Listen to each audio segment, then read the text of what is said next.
welcome to another card making video, and today I would like to show you a cool, fun and colorful, as always, card using blending distress inks. So what you see on the screen is what we will need to make this card. So I'll be using 4 distress ink colors: mustard seed, picked raspberry, salty ocean and crushed olives, and 2 blending tools. And I'm using here a smooth cardstock, Neenah Solar white from Crafter's Companion. I find smooth cardstock the best for blending, especially distress inks. So I'm gonna start off by blending the brightest inks on 2 corners of my cardstock, and I just showed you how far I will go with it. And that is because we're gonna go with the different colors on top of that one to create the rainbow effect. So I'm applying mustard seed down here, and I'm gonna apply crushed olive on the top left corner.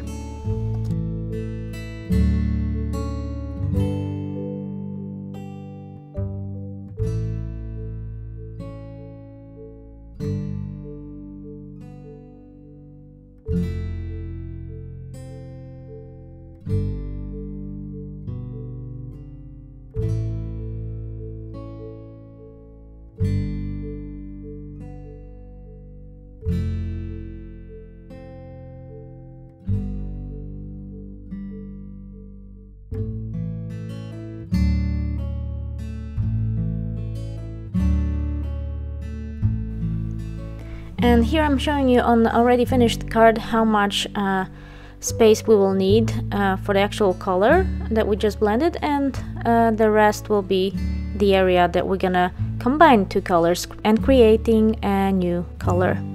So mustard seed with picked raspberry is going to create orange and red depending on how thick layer of the ink we're gonna add. I'm actually gonna add another distressing color later on. I'm gonna come in with spiced marmalade to create that true orange color. So as much fun as blending inks can be, I also realized that for some people it can be a little tricky. I don't always get a perfect result myself. It is a method of trial and error. It is also a kind of long process, and to the point that your hand can hurt if you are doing a few background blendings in a row, like I did here. I created a total of 3 cards, so you can imagine how my arm felt after that. But I also think that it is great to try new techniques, new methods and new things. So in my opinion, the best way of blending inks is to come from outside towards the middle part. And when you take your blending tool and you take some ink from the pad, and then you stamp your blending tool on the side a few times to get rid of that super thick layer of ink, and then you get onto your project. The distress inks are very bright, and they actually dry brighter than they are while you're applying them, and I constantly keep forgetting that. So I come in and in and in with the ink, thinking that it's not bright enough, and then in the end I get even brighter results. So keep that in mind. And also here you can actually see that some of the pink ink, I didn't stamp it off well enough, so it created kind of the thick blob of the ink. But in the end you'll see that it won't be that visible as it is right now, because right now the ink is wet, so it also is more vibrant. I also noticed that when it dries out, all the harsh lines will be much smoother. So I hope what you see on the screen is kind of clear enough of how to blend. You basically go over and over again, and sometimes I do circular motions, and sometimes I just stamp off the excess ink and just slide my blending tool back and forth but that is only after the applied layer of color, not at the very beginning. So you kind of smooth out whatever is already on. So we added picked raspberry on top of the mustard seed. We created red, and then I added some orange.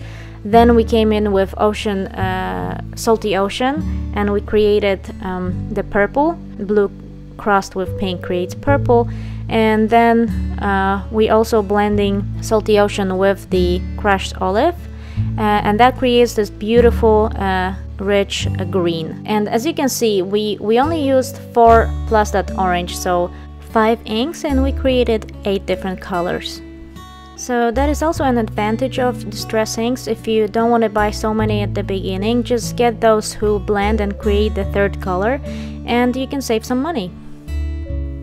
So as you can see, distress inks blend really beautifully, and for that particular reason they will always be my favorite to create backgrounds.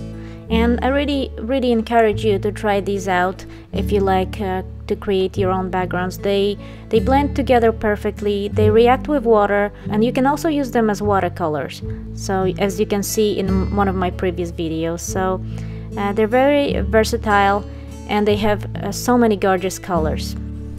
And no, I do not work for Tim Holtz or Ranger.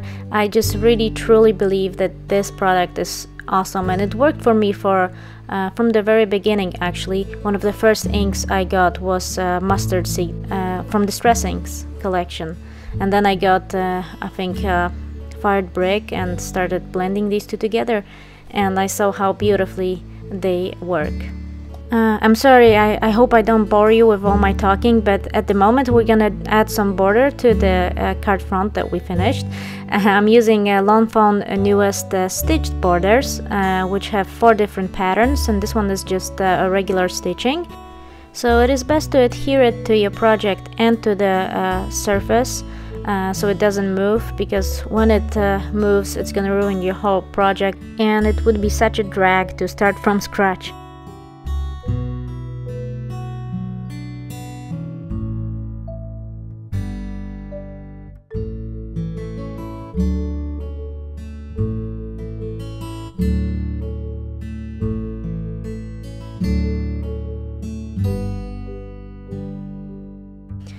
I really like these Lawn Fawn stitch borders, because I always for a long time wanted to have one of these fancy border dies, but they're just too expensive for me to buy.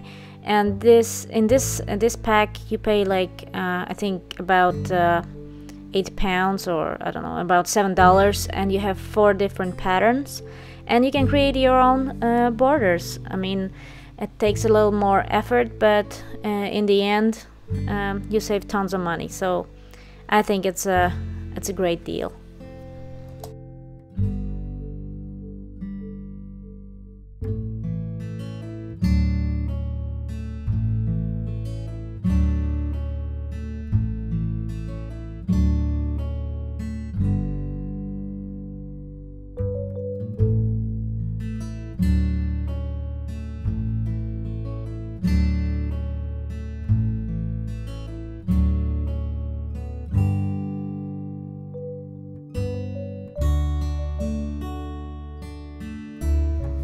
So the border is finished. You can see here how it looks like. And now I'm gonna create some butterflies that are gonna go on top of the card front.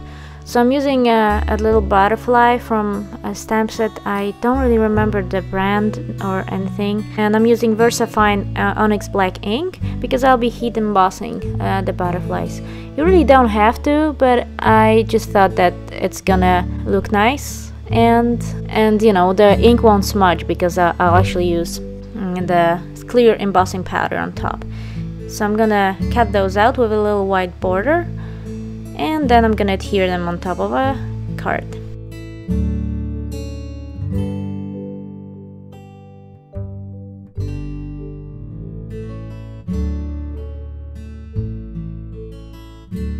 So for some reason there were white spots on my embossing, so if you have the same thing, just use your alcohol marker and cover up all the white dots.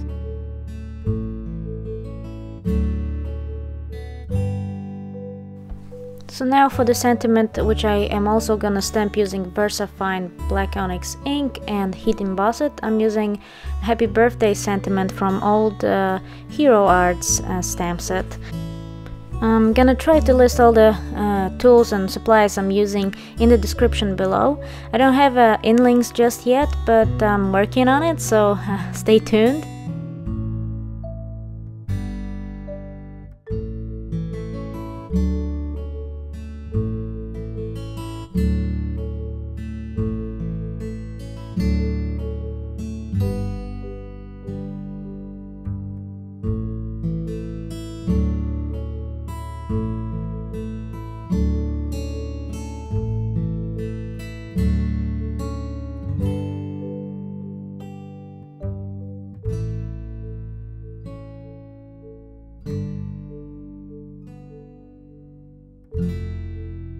You can use your dry brush to clear off all the excess embossing powder, and for the card base I'm using Neenah Desert Storm cardstock, and I'll be adding some foam adhesive at the back for some dimension.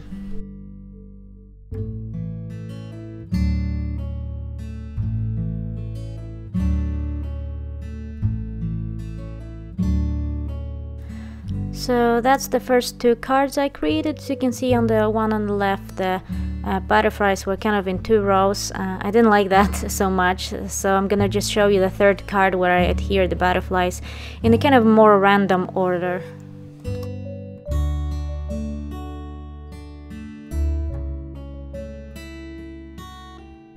So that finishes the card for today. I hope you enjoyed it. I hope my talking didn't bother you too much, and you got some helpful tips and ideas, because ultimately that's my goal, to give you some ideas and helpful tips.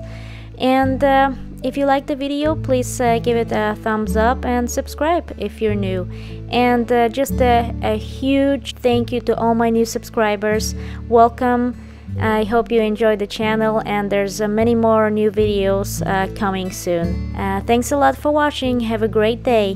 Bye!